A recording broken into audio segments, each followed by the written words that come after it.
vocês, rever alguns. Fábio, Ju, vem. Vamos ver vocês sempre. Cristina, voltou. Que bom, né? Bom sempre estar aqui com vocês, queridos. Deus abençoe mesmo. Nós estamos nesse mês de outubro, né? Os irmãos sabem, estamos falando isso. Temos meditado um pouco a respeito da reforma, dia 31 de outubro deste ano, 2017. Fazem exatamente 500 anos da reforma protestante, então 1517. E temos falado um pouco a respeito de 5 pontos que se tornaram fundamentais para a mensagem da reforma. São conhecidos como os 5 solas. Então nós já falamos aqui sobre a sola escritura, que é somente a escritura. Na semana passada o pastor Marcos falou sobre sola Christus, somente Cristo. E hoje vamos falar um pouquinho sobre sola fide, somente a fé. Algumas pessoas podem questionar e perguntar por que vocês estão falando isso assim, entrando nessa série de mensagens. Isso não é uma coisa de igrejas mais tradicionais e tal? A gente é uma igreja mais contemporânea. Não gosto muito dessa expressão, né? Mas a gente entende que alguns princípios são muito básicos da fé, né? Hoje, agora, alguns minutos atrás, nós estávamos aqui num tempo de discussão, de debate, ensino muito proveitoso, muito bom. Acho que vai dar um pouquinho de microfonia, de diminuir um pouquinho só lá. Não sei se alguém aumentou lá. Então, nós estamos falando exatamente um pouco a respeito do que é base mesmo, do que é fundamental, do que não pode ficar de fora quando você pensa numa comunidade de fé, quando você pensa numa caminhada de comunidade de fé. O que não pode ficar de fora? E para isso nós temos algumas bases, alguns princípios, alguns modelos, vamos chamar assim mesmo. E quando a gente olha para a história da igreja, e a gente pode, né, nós temos o privilégio de estarmos em 2017, então a gente tem aí 2000 anos de história. A gente pode olhar para essa história e ver, olha, tem coisas que não deram certo, tem coisas que em alguns momentos da história a igreja tomou um rumo que não foi legal, que não foi bom. Então a gente pode olhar para essa história, olhar para tudo o que aconteceu e falar, olha, apesar de ter dado errado aqui, a graça de Deus operou, a graça de Deus se manifestou e não se perdeu. E não se perdeu, ou alguns não se perderam. Ou aqueles que realmente se mantiveram firmes naquilo que era a base, esses não se perderam. Então, ao longo da história, nós temos vários momentos desse, e a gente destacou esse por ser esse mês um mês festivo, em comemoração a esses 500 anos, então nós estamos falando a respeito disso. Bom, antes da gente ler o texto, que nós vamos desembasar, a sola fide, somente a fé, é a doutrina de que a salvação é somente pela fé. Fica muito claro isso, né? E onde foi que os irmãos que cunharam essas expressões tiraram isso? Então vamos abrir a Bíblia, por favor, em Romanos 3:28. Nós vamos ler alguns textos hoje, mas o primeiro que eu queria ler é Romanos 3:28, que foi exatamente o texto. Não sei, vocês estavam aqui semana passada, viram um trecho do filme que o pastor Marcos projetou, e no final daquele trecho do filme, o ator representando Lutero, ele faz uma observação numa passagem bíblica. Ele escreve, né, sola, ou seja, somente. Ele escreve uma observação. E exatamente em cima dessas observações, desses escritos de Lutero, principalmente no que diz respeito a Romanos 3:28, é que se cunhou essa ideia, essa máxima de sola fide, somente a fé. Todos acharam? Romanos 3:28.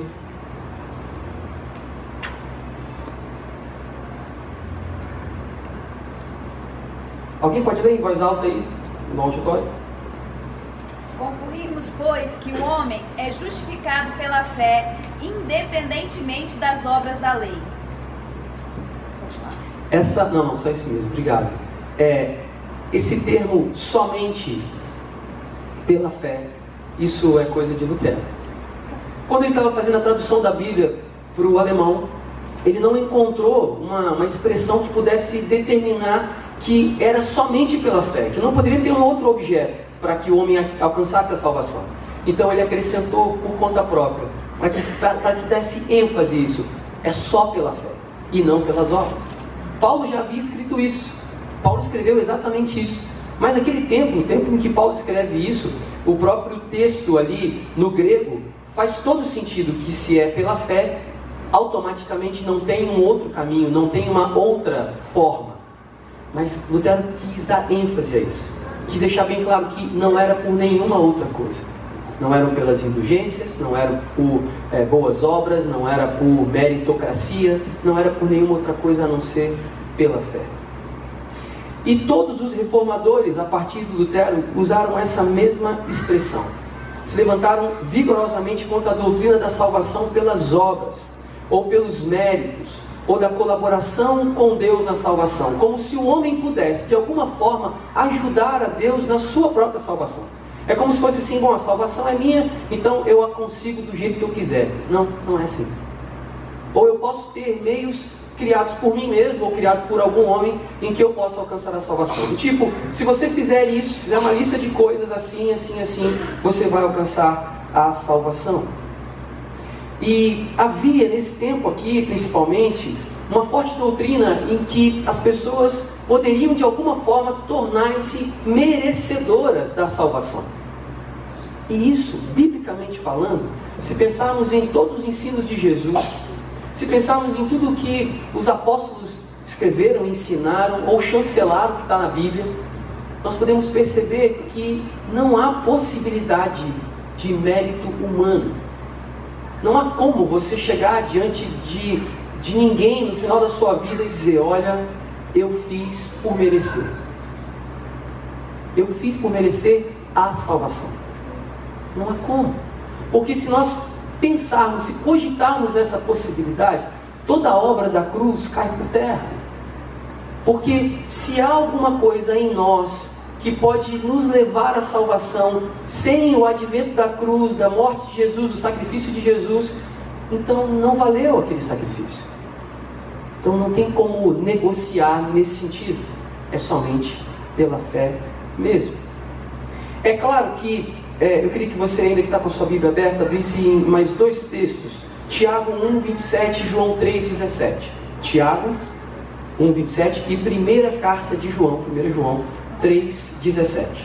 Queria que você também abrisse esses dois textos aí. Você pode acompanhar, mas eu vou ler aqui. Tiago 1, 27 diz assim: a religião pura e imaculada para com Deus e Pai é esta: visitar os órfãos e as viúvas nas suas tribulações e guardar-se da corrupção do mundo. Em 1 João 3,17 diz: quem pois tiver bens do mundo e vendo seu irmão necessitado lhe cerrar as suas entranhas, como estará nele o amor de Deus? Então quem defende a salvação por obras usa esses textos, por exemplo, para que possa justificar o seu pensamento. Não, olha só, Tiago está dizendo que a religião pura, imaculada, boa, verdadeira é aquela que você faz caridade, aquela que você faz bem para o próximo. Olha, João também afirma isso. Se você pode ajudar, se você tem recursos para ajudar e você não faz, Deus não está com você. Mas nós não podemos usar uma característica de alguém que é um cristão. Isso é uma característica, isso é uma condição do homem que se reconhece pecador, de um homem que sabe que foi alcançado pela graça do Senhor. Essa generosidade, essa condição de olhar para o outro com outro olhar, isso é uma questão secundária na sua vida. Isso não é primordial para a salvação. Isso faz parte da sua concepção enquanto um pensamento cristão.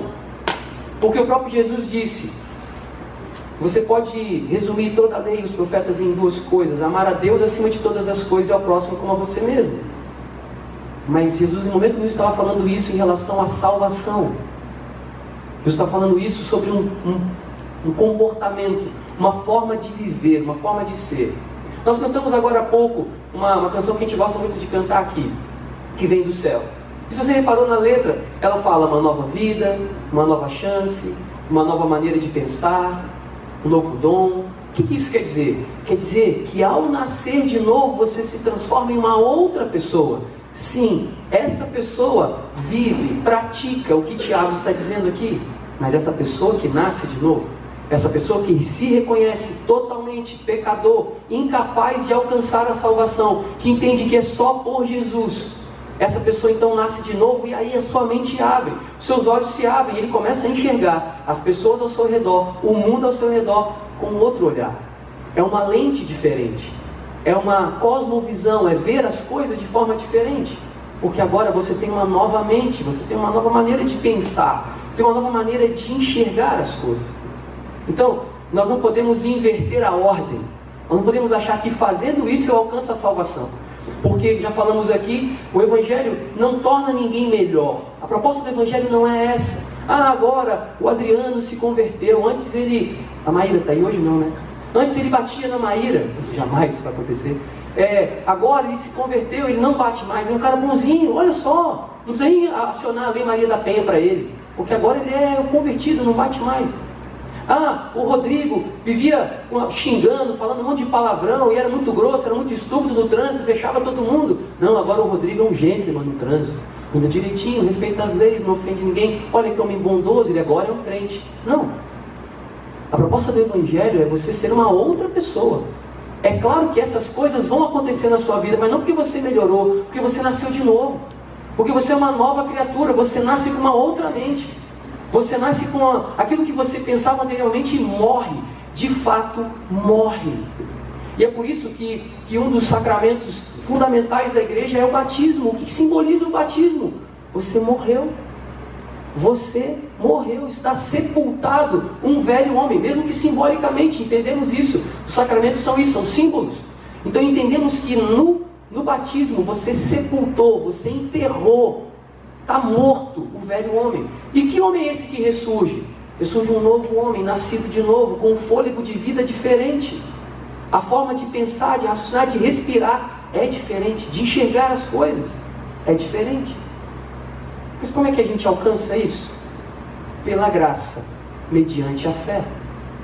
Pela graça, mediante a fé. Não vem de nós mesmos, não pode vir. Não vem de outra forma, não pode ser boas obras, piedade religiosa, frequência, atividades da igreja. Não, eu vou à igreja todo dia, eu vou à igreja todo domingo, eu dou lá as minhas contribuições, as minhas ofertas, os meus dízimos. Isso não é condição para que você alcance salvação. Salvação é pela graça, mediante a fé em Cristo Jesus. Nós podemos fazer todas essas coisas e devemos fazer.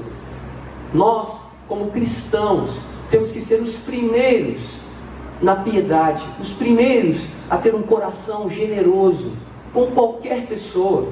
Nós temos que ser os primeiros a dar bons exemplos de amabilidade, de generosidade, de fidelidade, de honestidade. Nós temos que ser os primeiros. Não precisa ser melhor do que ninguém, mas seja apenas isso. Mas essa condição não é condição suficiente, não pode ser atribuído o valor de salvação para isso.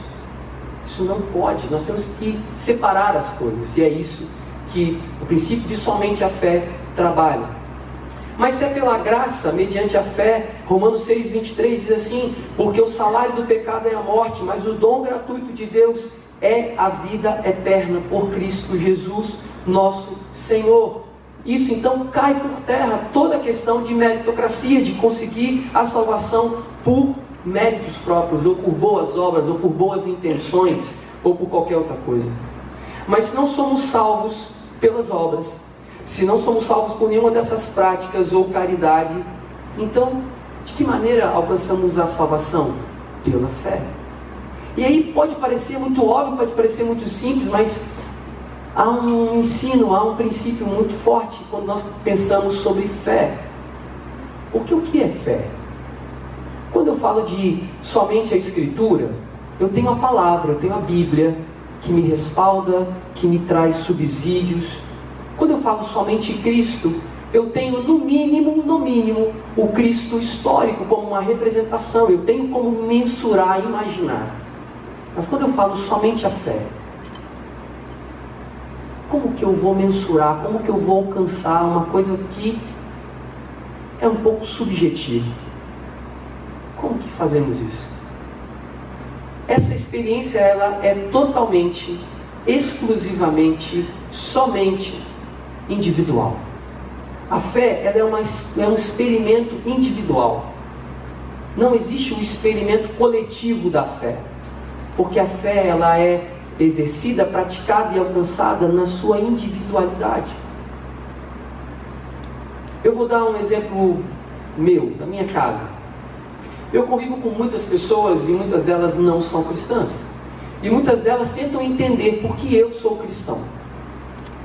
E eu tento explicar para elas que a minha experiência e vivência com a fé, primeiro que ela se deu de forma muito simples, de forma muito natural e muito espontânea. Não trouxe nenhuma dor para mim. Porque eu lembro dos meus pais contando uma história de que eu era uma criança muito doente, de que eu fiquei doente por uma época, muito doente mesmo, eu era muito bebê. E os médicos disseram, olha, leva para casa para essa criança morrer em casa. Porque se morrer aqui no hospital vai dar trabalho. Os meus pais levaram para casa e fizeram uma oração com fé. Como assim oração com fé? Eles oraram, acreditando que a única salvação daquele bebê era Jesus.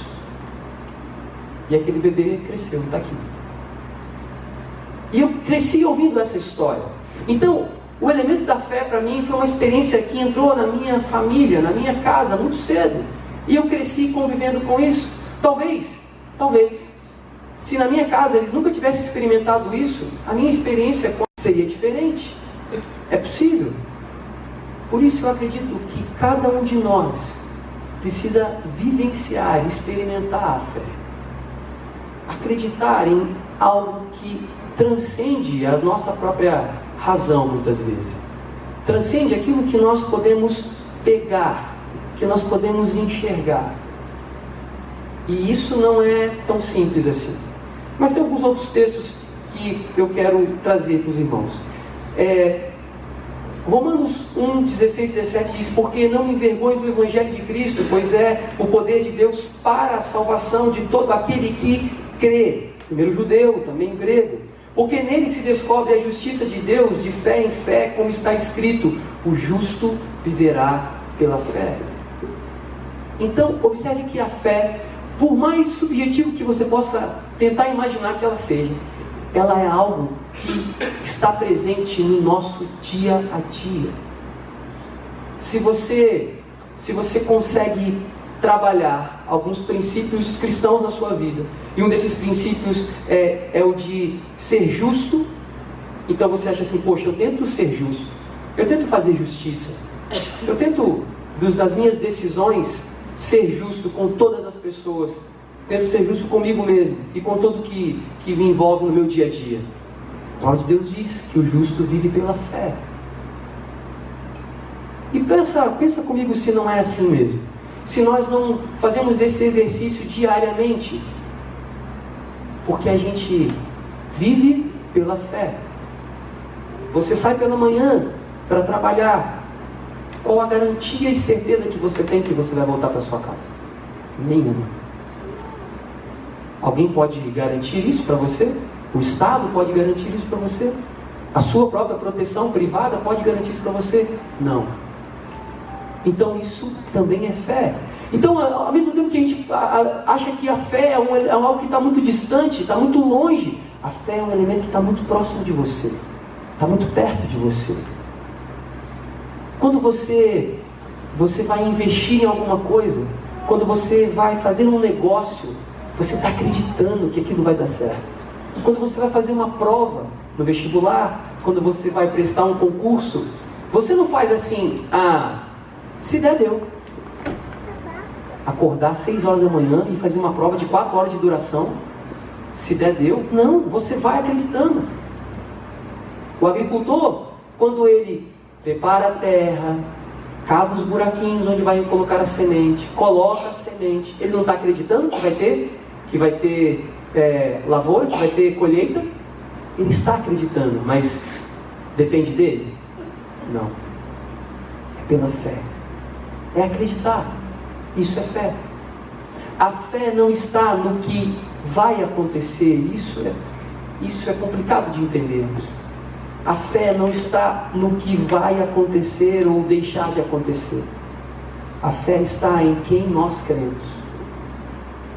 A fé está aonde nós depositamos essa esperança. A esperança não pode ser depositada no resultado. Mas como assim, pastor? Isso é muito louco, eu não posso esperar então o que vai acontecer. Sim, claro que pode, deve esperar. Mas e se não acontecer? Se você vai para Hebreus e lê a galeria dos heróis da fé de Hebreus, você fica chocado. Porque se nós colocássemos aqueles homens e fizéssemos uma análise em termos de sucesso ministerial, sucesso profissional, sucesso acadêmico, qualquer tipo de sucesso, fracasso. Todos eles. Fracasso. Consigo pensar em um deles, que está lá. Moisés. Está lá. Abraão. Está lá. Alguns homens que, se você pensar sobre a história de vida deles, então, o sucesso da fé está onde? Se nós pensarmos nos reformadores, estamos falando de reforma, se pensarmos em alguns homens que dedicaram a sua vida em função do evangelho simples, puro, genuíno, quantos desses homens morreram? Quantos desses homens se tornaram heróis da fé, mas muitos deles não viram o resultado das suas orações sendo cumpridas? Então, a fé, é pela fé que nos aproximamos do sacrifício que Jesus realizou na cruz em nosso lugar. A fé é o elemento que me leva para perto da cruz. A salvação é concedida graciosamente a todo que crê. O texto mais conhecido de todos nós, João 3,16. O que diz lá em João 3,16? Porque Deus amou o mundo de tal maneira que deu o seu Filho único, para que todo aquele que nele crê não pereça, mas tenha vida eterna. Para todo aquele que nele crê. Não está dizendo para todo aquele que tiver vitória, para todo aquele que conseguir um bom casamento, para todo aquele que conseguir um bom emprego, para todo aquele que conseguir ser bonito, para todo aquele que conseguir ter dinheiro. Está dizendo para todo aquele que nele crê. Então, é mediante a fé. Em 1647, alguns irmãos se reuniram para escrever o que ficou conhecido como uma confissão de fé ou o catecismo de Westminster. E eram algumas perguntas que geravam dúvida em relação à igreja, naquele momento. Estamos falando de 130 anos depois da Reforma, 130 anos depois da Reforma. E é muito interessante porque eles escrevem a respeito da fé. O que é fé? Eles cunharam uma expressão assim: fé em Jesus Cristo. É uma graça salvadora, pela qual recebemos e confiamos só nele para a salvação, como ele nos é oferecido no Evangelho. É a definição de fé daqueles irmãos, que serve para nós hoje. Fé em Jesus Cristo para a nossa salvação. Hoje enfrentamos um grande problema de secularização da fé. E esse problema de secularização, ele pode ser dividido em dois tópicos, que a gente, claro que pode ser dividido em mais, mas eu queria trazer dois tópicos aqui, para a gente falar a respeito do que pode minar a fé de uma pessoa, ou que pode levar uma pessoa a ter uma fé não sólida, não firmada em Jesus Cristo. O primeiro tópico eu chamaria de formalismo religioso. O que é um formalismo religioso? É isso mesmo que você está pensando. Essa maneira de secularização da fé, ela deposita a fé no estereótipo, nas características externas da pessoa. Então, é como se a pessoa que frequenta muito as reuniões, a pessoa que ora muito, a pessoa que vai muito à igreja, a pessoa que usa uma certa vestimenta de crente, né? Esses dias eu ouvi uma coisa muito engraçada no lugar que eu trabalho.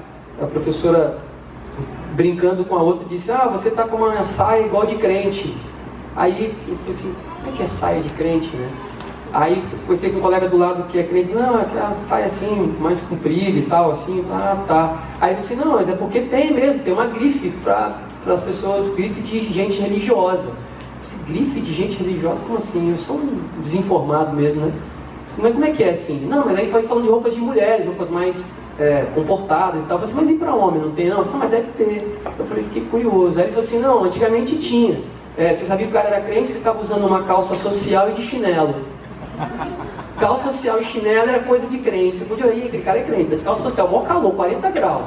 Praia da Costa, calçadão. O cara tá de calça social e de chinelo. Meu irmão, é crente. Não tem outra razão, né, Hugo? Hugo tá descolado. Então observe que absurdo isso. Ou seja, eu meço a fé da pessoa, né, o quanto ela é temente a Deus, por uma questão totalmente exterior. E aí você pensa assim, mas isso, pastor, é hoje em dia, né? Será que Deus sempre se preocupou com isso? Eu vou ler o texto aqui, depois eu vou dizer onde é que está o endereço.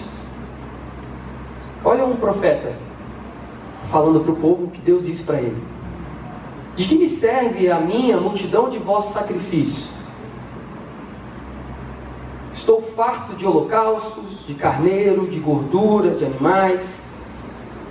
Não me agrado do sangue, dos cordeiros, dos novilhos, nem dos bodes. Quando vindes para comparecer perante mim, quem vos requereu o só pisardes nos meus atos? Deus falou assim, eu estou me lixando para esse sacrifício de vocês. Aliás, eu estou com nojo desse sacrifício de vocês. Quem disse que eu pedi isso? Isso está lá em Isaías, capítulo 1.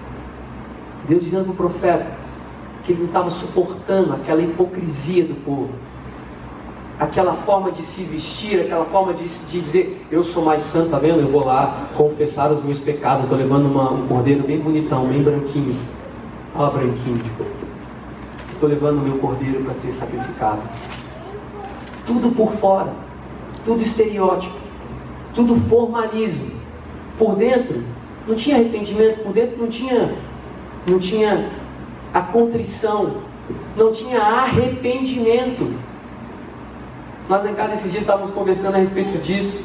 E permita-me usar uma situação muito rotineira, né, na nossa vida social e política brasileira, né, sobre essas delações premiadas. A gente estava comentando e fazendo um comentário a respeito disso. Delação premiada é muito interessante, porque as pessoas... Delação premiada, se você quer usar uma palavra mais simples, não um termo técnico, né, um termo jurídico, você pode falar assim, fofoca. Porque o cara só fofoca, ele só conta, mas ele não está arrependido. Ele não fala assim, seguinte, eu peguei lá não sei quantos milhões e tal, tá aqui, eu fiz, tá? Eu fiz, mas fulano também fez, esse aqui fez, esse também fez. Mas espera cá, você está arrependido que você fez? Não. Se der outra bobeira, meu irmão, se der outra brecha aí, faz de novo. Não há arrependimento.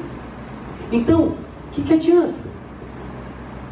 Fecha parênteses, eu não sei o que vai dar essas coisas todas aí, essas investigações todas. Quero muito crer que vai dar algum resultado, que vai mudar alguma coisa, quero crer.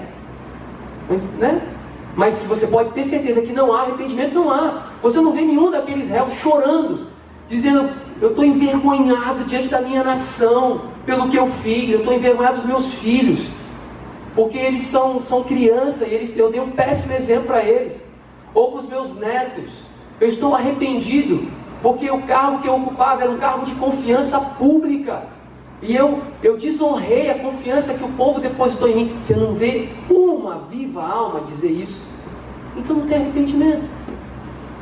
Então eu duvido muito dessas situações. Mas isso nós estamos falando de uma situação no meio político, no meio público e tal, e na igreja, e entre nós. Quando as pessoas chegam para a gente e começam a delatar o que está acontecendo com elas. Eu agora já aprendi, eu falei assim, você está delatando ou você está confessando o pecado? Porque se for confissão de pecado, a gente tem que mudar o rumo da história aqui. Você está arrependido? Primeira coisa que tem que perguntar, está arrependido? É de fato de coração? Mas pastor, por que você está falando disso aí, de arrependimento, está associando isso com fé? Sabe por quê, queridos? Porque é só pela fé que você faz isso. Amém.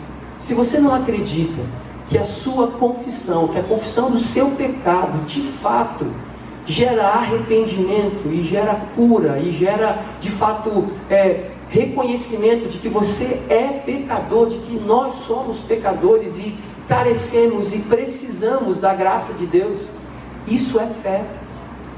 Ou você acredita nisso, ou você não acredita. Não tem outra alternativa. Isso é fé. É crer que se eu tiver de fato arrependido e confessar o meu pecado para minha esposa, se eu a ofendi, se eu a traí, se eu fiz qualquer coisa, eu tenho que acreditar que o fato de confessar genuinamente arrependido, e arrependimento significa mudar de direção, significa pegar um caminho que você não estava nele, é outro caminho, é mudar completamente a sua maneira de caminhar, de conduzir a sua vida. Se você não acreditar, isso é fé, que isso está gerando em você, que isso é uma experiência de fé que traz salvação, é isso que traz salvação. É essa experiência de fé que te leva para perto da cruz, é entender que não tem mérito em você, mas é essa fé que te aproxima da cruz. E quanto mais perto da cruz eu estou, a única maneira que eu consigo me enxergar é pecador. Não tem outra maneira de se enxergar se não for pecador. Apocalipse capítulo 2, verso 1 até o verso 7, eu não vou ler tudo, mas o texto diz assim: tenho porém contra ti que abandonaste o teu primeiro amor. O vigor espiritual dos crentes de Éfeso não era mais o mesmo. Esse pessoal tinha perdido o vigor espiritual. Lembra da igreja, as cartas de João? A revelação que João tem na ilha de Patmos, ele escreve a respeito de igrejas específicas. E ele escreve essa carta a respeito da igreja de Éfeso. Tenho contra ti que abandonaste o primeiro amor. Perdeu o vigor espiritual. O que isso pode significar? Sabe o que isso pode significar, perder o vigor espiritual? Eu já ouvi umas dezenas de mensagens a respeito dessa carta da igreja de Éfeso. Mas eu não me lembro de alguém ter dito que esse voltar ao primeiro amor era a perda da fé. Era ter perdido a fé. Perdeu a essência. Estava fazendo tudo rotineiramente. Porque se você ler lá o texto, vai dizer assim: eu tenho visto as suas obras, eu tenho visto que vocês estão andando bem, estão fazendo tudo direitinho. Até porque, pensa numa igreja, olha só que privilégio, né? A igreja de Éfeso, simplesmente passaram por ela Paulo e João, 2 apóstolos. Além disso, 4 pessoas extremamente ligadas ao Evangelho, ligadas a Paulo. Timóteo foi um deles. Timóteo esteve nessa igreja pastoreando, cuidando, ensinando. 30 anos depois, 40 anos depois, um tempo depois, João tem uma revelação. Aquela igreja que era tão firme, tão segura da sua fé, tinha tanta convicção, essa igreja abiótica, ficou só a carcaça, ficou só o que está por fora. Perdeu a essência, perdeu o que é principal. O último ponto da secularização da fé é uma expressão que não é minha mesmo, longe de ser, mas eu escutei essa expressão, eu li essa expressão e achei que fazia sentido aqui. Ateísmo cristão. Ateísmo cristão. Mas como assim? Parece meio antagônico isso, né? Como assim um ateísmo cristão? É um fenômeno como se fosse oposto ao que nós acabamos de falar. Mas como assim, pastor? O oposto seria o bom, né? Não, é aquele que abandona toda e qualquer aparência de evangelho, toda e qualquer aparência de cristianismo. Abandona tanto que abandona também a essência. É uma expressão que a gente não gosta, eu acho horrível, né? Imaginar uma criança, que você vai dar banho na criança assim, numa bacia, e a água suja, você vai jogar fora, esquece e joga a criança também. Opa! Você deu banho na criança na bacia, a água está suja. Aí você tem que segurar a criança, joga a água suja fora e bota a criança de novo ali dentro. Mas você esqueceu, jogou fora a bacia com a água, com a criança e tudo fora. Você vai tirando. Ah não, isso aqui não tem problema não. Não, isso aqui também não tem nada a ver não. Peraí, mas tem mesmo, tem uma cruz ali na frente, eu acho tão desnecessário isso. Peraí, pastor, mas tem que orar mesmo assim? Precisa disso mesmo? Ler a Bíblia é um negócio que você acha que... Será que eu não consigo chegar lá sem ler a Bíblia não? Tem um jeito de fazer isso? A gente fala meio em tom de brincadeira, mas isso é tão sério, isso é tão triste, porque Eu já tenho escutado pessoas saindo de seminários teológicos que estão pregando um evangelho sem cruz, um evangelho sem Jesus. Eu não sei como. Levando as pessoas dizendo que elas podem chegar a Deus, alcançarem a salvação em Deus, sem Jesus. Como se Jesus fosse uma figura bacana, legal, mas você consegue sem passar por ele, como se fosse um atalho. E o pior, a pessoa dizer isso tudo bem, a pessoa fala o que ela quiser, né? Tem boca, fala o que quiser. O pior é que tem gente que acredita e segue. Tem uma música que diz assim, música mesmo, música popularzona aí, que diz assim: tentei ser crente, mas meu Cristo é diferente, a sombra dele é sem cruz. Tentei ser crente, mas meu Cristo é diferente, a sombra dele é sem cruz. De fato, esse aí não seria crente nunca mesmo, porque não existe evangelho sem cruz, não existe fé sem a cruz. É assim que eu quero concluir o nosso sermão hoje. Sabe, a fé, ela aumenta em nós quanto mais eu me aproximo da cruz de Jesus. Amém. Se aproximar da cruz de Jesus significa que, independente das circunstâncias que estão me cercando, e a gente está caminhando para que as circunstâncias talvez não melhorem, a gente tem que pensar nisso, né? Pode ser que as coisas não melhorem, porque se você pensa e lê um pouquinho o que a Bíblia diz, Paulo diz assim: achará o Filho do Homem fé na terra? Terrível isso, né? Achará? Nós temos escutado tantas coisas, nós temos passado por tantas coisas, tem tanta gente falando tanta coisa. Você liga a televisão, você liga o seu computador, acessa a internet, você vê um monte de gente falando um monte de coisa a respeito de um monte de coisa. Se você não tiver algo em que você se firma mesmo, algo que você possa se segurar de verdade, algo que você possa firmar os seus pés, você pode cair, você pode ser enganado, você pode ser levado por uma onda forte que bate em você. Você precisa saber onde está firmado os seus pés, onde você colocou os seus pés. Secularização da fé, formalismo religioso, salvação pelas obras, nada disso pertence à natureza da fé. Essas coisas são contrárias à fé. Então, se você se enxergou nessa situação, se você se viu cercado dessas situações, ok, ótimo, isso é um bom sinal. Você conseguiu enxergar que tem algo estranho ao seu redor, que tem algo estranho na sua caminhada. O que você tem que fazer? Você tem que buscar em Deus. Você tem que querer alcançar essa fé em Jesus Cristo. Firmar os seus pés na rocha que é o Senhor Jesus. E aí a gente tem que perguntar: aonde que eu vou depositar a minha fé? Aonde eu vou depositar a minha esperança? O sola fide, ele é um somente a fé para a salvação. Ok, pastor, eu entendo isso, que para a salvação é fé em Jesus.